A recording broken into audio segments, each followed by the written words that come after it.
저는 그 누구에게도 교회에 등록하라고 요청하지 않습니다. 그리고 앞으로도 절대로 그렇게 하지 않을 것입니다.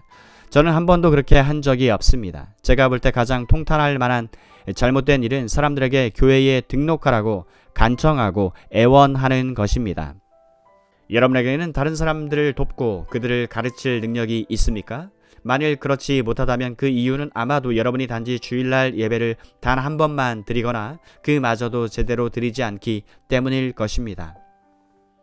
여러분은 아마 그것만으로도 충분하다고 생각할 것입니다. 그러나 만일 그것만으로 충분하다면 여러분은 왜 실패하는 것입니까? 왜 다른 사람들을 성공적으로 돕지 못합니까? 여러분은 여러분이 받을 수 있는 모든 종류의 도움을 받아야 합니다. 특히 거룩한 주일이 다가올수록 더욱 그렇게 해야 합니다. 주일은 하나님께서 우리를 위하여 베푸시는 모든 유익을 얻어야만 하는 날입니다. 성도의 교제는 하나님께서 주일날 우리에게 베푸시는 유익 가운데 하나입니다. 그러므로 우리는 최선을 다해서 주일을 선용해야 합니다.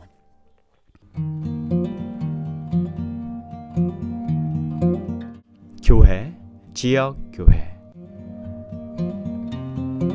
여러분이 역사상 발생했던 일들은 일단 제쳐둔 채 신약의 교훈하에 이것들을 고찰한다면 분명 독립적 지역교회가 가장 성경적인 개념이라는 결론에 도달하게 될 것입니다. 출석. 하나님의 집은 얼마나 놀라운 장소인가요?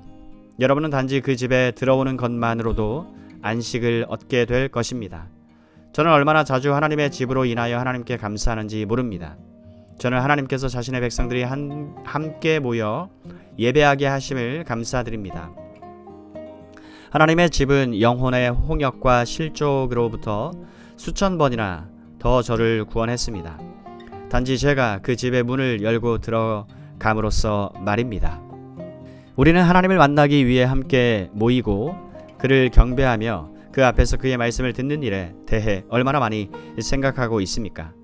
단지 올바른 믿음을 가지고 있다고 만족하는 것은 얼마나 섬뜩한 위험인지요.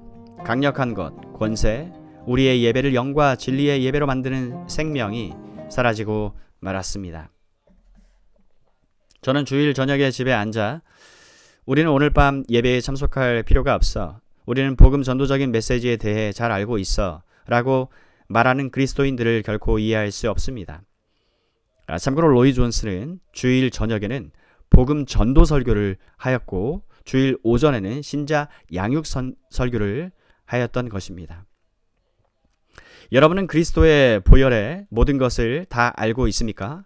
여러분은 더 이상 신선한 것을 배울 수 없다고 생각할 만큼 그것에 대해 아주 많이 알고 있다고 생각하십니까? 복음 전도 예배 시간에 아무것도 얻지 못하는 그리스도인은 가장 저급하고도 건강하지 못한 상태에 있는 사람입니다. 만일 여러분이 그리스도의 보혈에 대해 들을 때마다 심장이 빨라지고 두근거리지 않는다면 여러분은 사도 바울과 같은 사람이 아닙니다.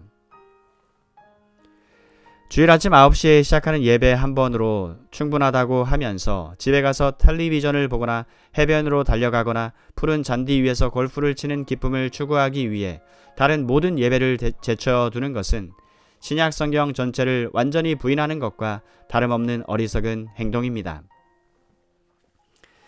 저는 목회를 하면서 예배에 정기적으로 참석하지 않는 사람들이 주로 시험과 혼란에 빠져 고통을 당한다는 것을 사실을 배웠습니다. 하나님의 집이라는 기운에는 말로 표현하지 못할 어떤 것이 있습니다. 여러분에게는 다른 사람들을 돕고 그들을 가르칠 능력이 있습니까? 만일 그렇지 못하다면 그 이유는 아마도 여러분이 단지 주일날 예배를 단 한 번만 드리거나 그마저도 제대로 드리지 않기 때문일 것입니다. 여러분은 아마 그것만으로도 충분하다고 생각할 것입니다. 그러나 만일 그것만으로 충분하다면 여러분은 왜 실패하는 것입니까? 왜 다른 사람들을 성공적으로 돕지 못합니까? 여러분은 여러분이 받을 수 있는 모든 종류의 도움을 받아야 합니다. 특히 거룩한 주일이 다가올수록 더욱 그렇게 해야 합니다. 주일은 하나님께서 우리를 위하여 베푸시는 모든 유익을 얻어야만 하는 날입니다. 성도의 교제는 하나님께서 주일날 우리에게 베푸시는 유익 가운데 하나입니다. 그러므로 우리는 최선을 다해서 주의를 선용해야 합니다. 약 200년 전 복음적 대각성이 발생하기 직전의 교회들은 오늘날의 교회들처럼 아니 그보다 더 텅텅 비어 있었습니다. 교회는 사람들에게 복음 설교를 들려주는 능력을 잃어버렸습니다. 왜 그렇습니까? 그것은 사람들의 관심이 다른 데 있었기 때문입니다. 어떤 사람은 이렇게 말합니다. 그러나 그때는 텔레비전이 없었잖아요. 예, 저도 잘 압니다. 그러나 그들은 수탉 싸움과 카드 놀이를 즐겼습니다. 그리고 도박과 음주에 완전히 빠져 있었습니다. 세상 사람들이 교회로 나와 복음 설교를 듣지 않을 구실을 찾지 못한 적은 한 번도 없었습니다. 어떤 이들은 하나님을 만난다는 생각이나 하나님의 임재를 기다린다는 생각 없이 하나님의 집으로 나갑니다. 그들은 한 번도 예배 시간에 발생할지도 모르는 그 위대한 일을 기대하거나 머리에 떠올리지 않습니다. 그렇습니다. 우리는 예배를 주일 아침마다 반복합니다. 그것이 우리의 관례이자 습관입니다. 그것은 옳은 의무입니다. 하지만 하나님께서 갑자기 자신의 백성을 찾아오시고 그들에게 임하실 때 하나님의 임재를 통한 전율과 그분이 가까이 계시다는 감각과 그분의 권세를 전혀 상상조차 하지 않습니다. 모든 것이 그저 형식적이며 자만하는 만족만 있을 뿐입니다. 저는 어떤 분이 이러한 사람들을 다음과 같이 묘사한 것을 들은 적이 있습니다. 그들은 그저 전능자의 모닝콜을 받고 교회에 가는 것 같은 인상을 줍니다. 건물, buildings. 웨스트민스터 사원과 대성당에서 1.5km 정도 떨어진 곳에 위치한 웨스트민스터 교회의 100주년 기념 연설입니다.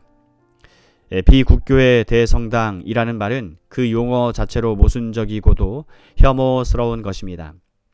저는 이 건물 자체가 혐오스러운 것이 아니라 전체 개념이 혐오스럽다고 말하는 것입니다. 왜냐하면 이 용어가 비국교회에 대해 훌륭하게 보이고 싶은 욕망, 세상으로부터 거대하다는 인정을 받고 싶은 욕망 등과 같은 육적인 정신을 나타내기 때문입니다.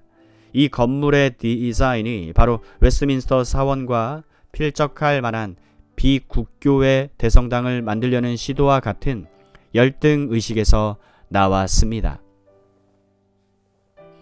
비국교회의 조상들은 일반적으로 그들의 예배 장소를 만남, 회합의 장소라고 불렀는데 이것은 아주 좋은 옛 용어입니다. 여러분이 보시다시피 이곳은 만남의 장소입니다. 물론 이곳이 사람들이 서로 만나는 장소이기도 하지만 더 본질적인 의미로는 하나님을 만나는 장소입니다. 하나님께서는 우리의 마음과 생각과 교회가 더욱더 만남의 집이 되기를 원하십니다. 그러므로 우리는 우리 자신들을 향하여 우리는 하나님을 만나러 갑니다 라고 말해야 할 것입니다. 예배 장소는 회합의 집, 곧 만남의 장소입니다. 권징, discipline. 여러분은 언제 마지막으로 출교라는 단어를 들어보았습니까? 언제 어떤 교인이 주의 만찬을 정지당했다는 말을 들었습니까? 개신교의 역사를 살펴보십시오. 그러면 여러분은 개신교회에서의 교회 정의가 말씀이 선포되고 성례가 시행되며 권징이 실시되는 곳임을 발견하게 될 것입니다.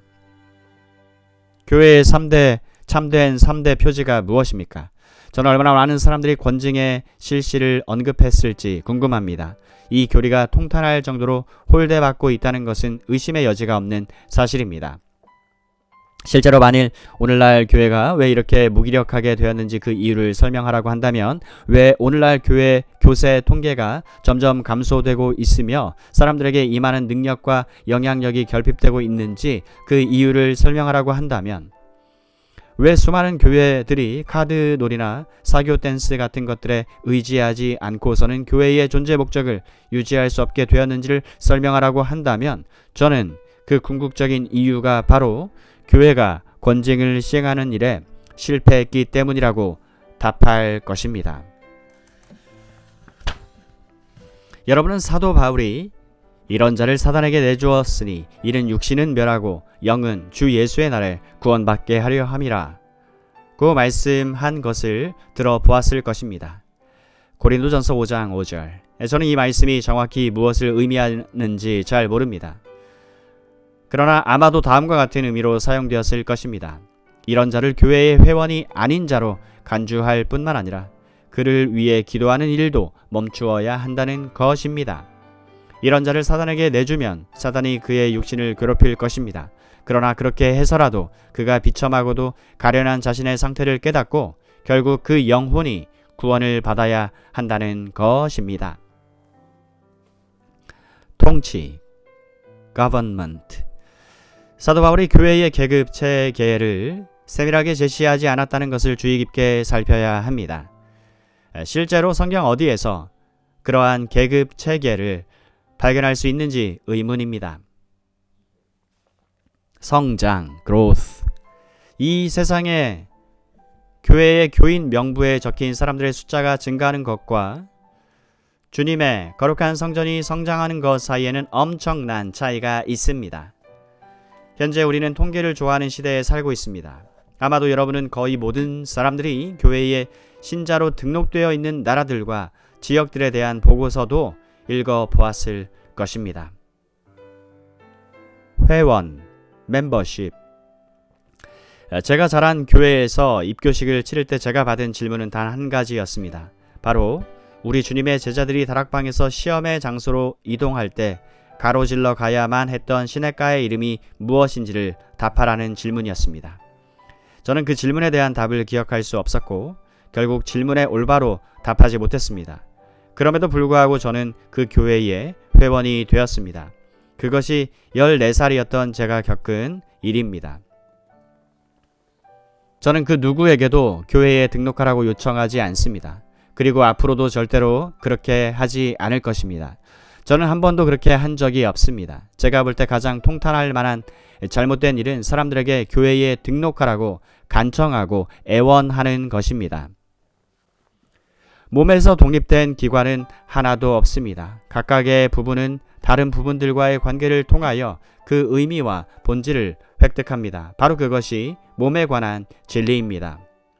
그리고 그것은 교회에 관해서도 동일하게 해당되는 사실이라고 사도는 말합니다. 각각의 기관은 다른 기관들을 필요로 합니다. 다른 이들의 기능을 통해 유익을 얻는 것입니다. 예배, services. 교회는 사람들이 모여서 유흥을 즐기거나 앉아서 노래를 듣거나 짧고도 가벼우며 기분 좋은 메시지를 담고 있는 다른 사람들의 경험이나 간증을 듣는 장소가 아닙니다. 교회는 한 사람이 모든 일을 다 하고 그 외에 다른 사람들은 아무 일도 하지 않는 곳이 아닙니다.